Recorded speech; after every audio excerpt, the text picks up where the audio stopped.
이제 유기대응 1 해서 여러분에게 강의를 했던 내용이 시작점과 끝점을 정한다 그랬어요. 그래서 시작점과 끝점을 정하는 것이 어떤 그 문제의 본질을 파악하는 방법이 될 수도 있고, 또 어떤 관점의 방향을 잡아준다.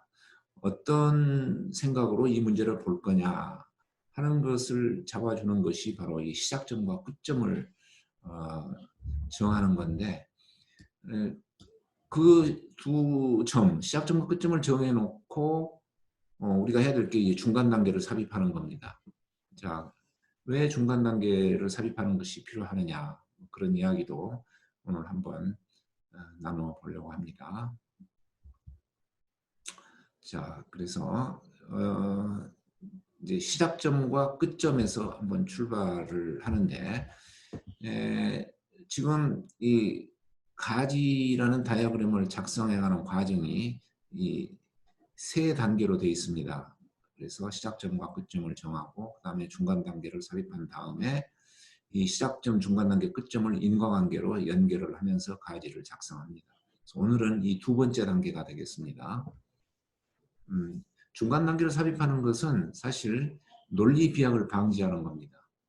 그래서 지나친 막연한 낙관주의, 지나친 정신주의, 이런 것들을 우리가 피하자. 그러려면은 이 논리 비약을 방지해야 하겠다. 이제 이런 점에서 중간 단계가 필요한데, 자, 논리 비약이라는 것이 사실은 뭐냐 하면은 논리적 근거가 부족하거나 없는 그런 주장입니다. 뭐 우격다짐이라고 말할 수도 있죠. 그래서 갑자기 건너뛴다든가 또는 설명이 없어요. 그랬을 때 그냥 막연한 낙관주의로 흐를 수 있는 거죠. 아무 설명 없이 건너뛰면서 잘 될 거야, 뭐 이렇게 생각을 해버린다는 거죠. 또 지나친 정신주의도 이런 중간 단계나 설명이 없을 때 나타나는 거죠. 그래서 이렇게 논리가 비약되면은 우리가 스트레스를 받죠. 또 이해할 기회가 없어지죠. 그래서 뭔가 포기하게 되고 주입식, 명령식으로 하게 되고 관계가 손상이 되는 거죠. 잘 모르는 것, 이해 안 되는 것을 강요받는 이제 그런 상황으로 가죠. 그래서 친절하지 못한 거죠. 이 논리 비약이 있다는 것은. 그래서 우리가 이런 것을 피하려면은 좀 친절하게, 차분하게 단계를 이제 설명을 해줘야 되겠습니다. 자, 지난번에 이 소년과 호두 예제를 내가 소개를 했었는데, 다시 한번 이 예제를 가지고 중간 단계 삽입하는 것을 설명을 하겠습니다. 소년이 이제 맛있는 호두가 들어있는 단지를 보고 이걸 좀 먹어야지 하면서 한 주먹 가득 쥐었습니다. 그랬는데 손을 꺼내려고 할 때 손이 빠지지 않았어요. 그래서 아무리 손을 빼려고 애썼지만은 손이 빠지지 않아서 이제 소년이 울기 시작했습니다. 자, 그러면은 이제 이것의 시작점, 끝점, 중간 단계 이제 이런 것을 한번 생각해 보는데, 여기에 적혀 있는 말로 봤을 때에 여러 가지가 적혀 있어요. 호두 단지를 보는 것, 또 엄마가 호두 먹는 것을 허락할 것으로 생각하는 것, 단지에 손을 집어넣어서 호두를 가죽히 한 줌 집는 것, 손을 빼려고 애쓰는 것, 빠지지 않고 울기 시작하는 것. 자, 그러면은 여러분 여기에서 시작점과 끝점이 어떻게 될까요? 비교적 쉬운 문제입니다. 여기서는. 근데 소년이 호두단지를 보고 울기 시작한 거죠. 근데 여기에 여러 가지 상황들이 있습니다. 이런 것들이 이제 중간 단계로 들어갈 것 같은데, 자, 여기 있는 모든 내용을 이렇게 중간 단계로 한번 집어넣어 봤습니다. 소년이 호두단지를 보고 허락할 것으로 생각하고, 그래서 한 줌 짚고 애쓰고 내려놓지 않고 빠지지 않아서 울기 시작했다. 예, 물론 여기에 있는 스토리가 그대로 순서 있게 잘 정리가 되어 있죠. 근데 우리가 가지를 배우면서 중간 단계를 집어넣는 거는 이런 식으로 모든 이야기를 그저 순서적으로 집어넣자는 것은 아니에요. 뭡니까? 이 시작점과 끝점 사이에 인과관계를 밝혀보려는 거죠. 이렇게 했는데 어찌해서 울게 되었는가? 그 인과관계를 좀 간략하게 밝혀보려고 하는데 과연 인과관계가 성립하느냐 이거죠. 소년이 호두단지를 어, 보면은 엄마가 허락할 것으로 생각하는 것을 유발합니까? 본질을 보는 것이 이 생각을 하게 만듭니까? 이렇게 생각을 해보는 거죠. 이게 원인이고 결과가 되느냐.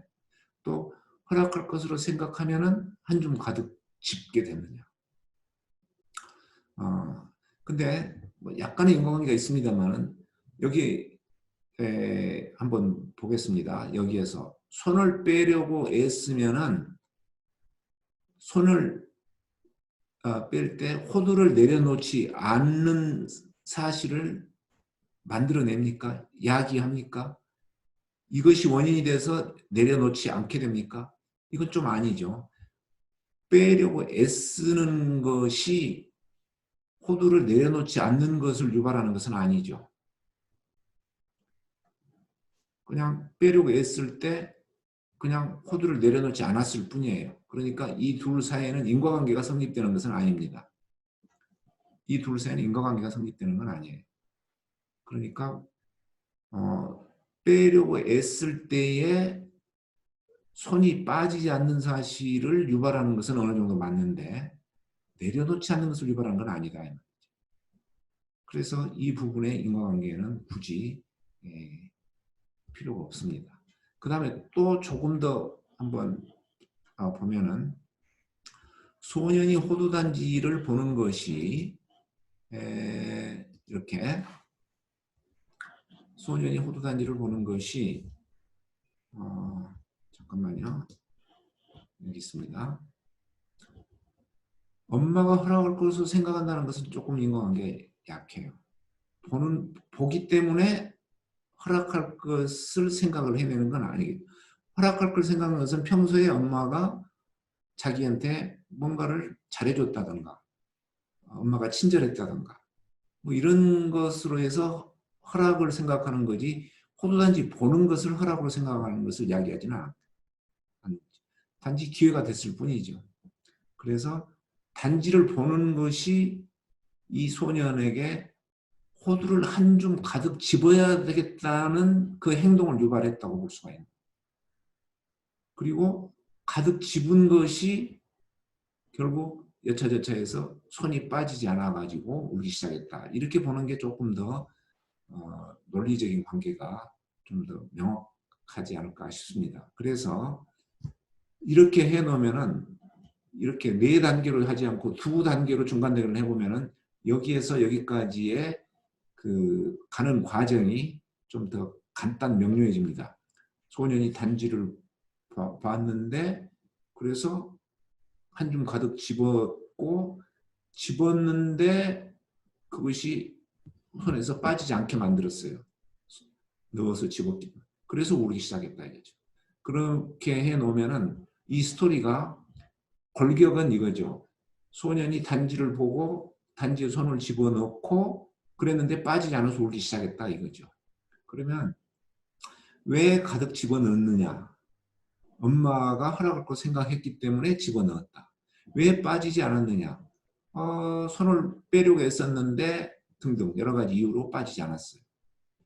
빠지지 않았는데 왜 울었느냐? 이제 이렇게 보면은 다른 여러 가지 이야기들은 이 단계를 설명해주는 그런 것으로 이것을 볼 수가 있어요. 그래서 이 골격을 이 4단계로 보면은 이 스토리의 줄거리가 훨씬 더 간단 명료해진다는 거죠. 특히 이 4단계 사이에는 인과관계가 더 강하게 있기 때문에 이 내용을 외우지 않더라도 이렇게 됐으니까 이렇게 됐고 이렇게 되니까 이렇게 됐고 그 변화되는 과정을 쉽게 생각해낼 수 있다는 겁니다. 그래서 인과관계를 밝혀놓으면 외우지 않더라도 그 줄거리를 우리가 전부 쉽게 암기할 수가 있게 되죠. 자, 그래서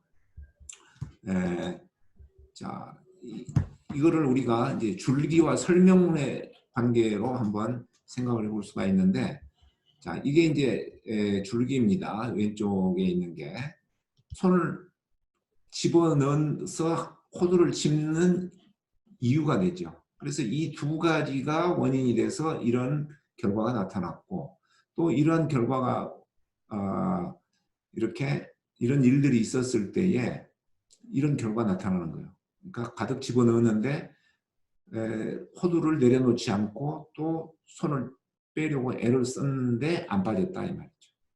또 여기에는 뭐 나타내지 않습니다만은 손이 호두 단지 목보다 더 크기 때문에 빠지지 않았을 수도 있어요. 그래서 이제 또 울기 시작했는데, 여기에 이제 설명문을 조금 더 보충한다면, 그러니까 이런 것들이 이제 설명문이 되는 거죠. 그러면 여기에 설명문을 좀 보충한다면은 이렇게 이런 식으로 될 수 있어요. 마음이 여렸기 때문에 손이 빠지지 않았을 때 울기 시작했다. 이렇게 되면 이 두 가지가 울기 시작한 원인이 되는 거죠. 여기에는 지금 이 마음이 여리다는 말은 이 아까 그 글에는 없었어요. 자, 그래서 우리는 이 줄기를 시작점에서 끝점으로 가는 줄기를 이렇게 잡고 나머지를 이렇게 설명문으로 해놓으면은 이 스토리가 훨씬 더 간결해진다. 그리고 외우지 않더라도 빨리 머릿속에 들어올 수 있다. 이제 그렇게 볼 수 있습니다. 그것이 바로 우리가 시작점과 끝점을 잡고 중간 단계를 집어넣어서 논리의 비약을 피할 수 있는 그런 방법이 되는 거죠. 자, 또 다른 예를 하나 보겠습니다. 여러분 하브루트란 말 요새 많이 듣죠. 이거는 어느 그 신문에 났던 기사를 내가 인용을 하는 건데, 이제 아버지와 아들 사이의 대화입니다.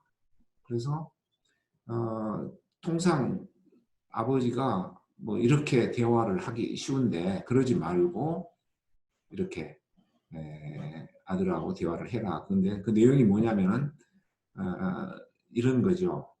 만약에 아버지가 이게 뭐냐? 그럼 아들이 자전거잖아요. 뭐 이렇게 대답했을 때 누가 자전거인 줄 모르니?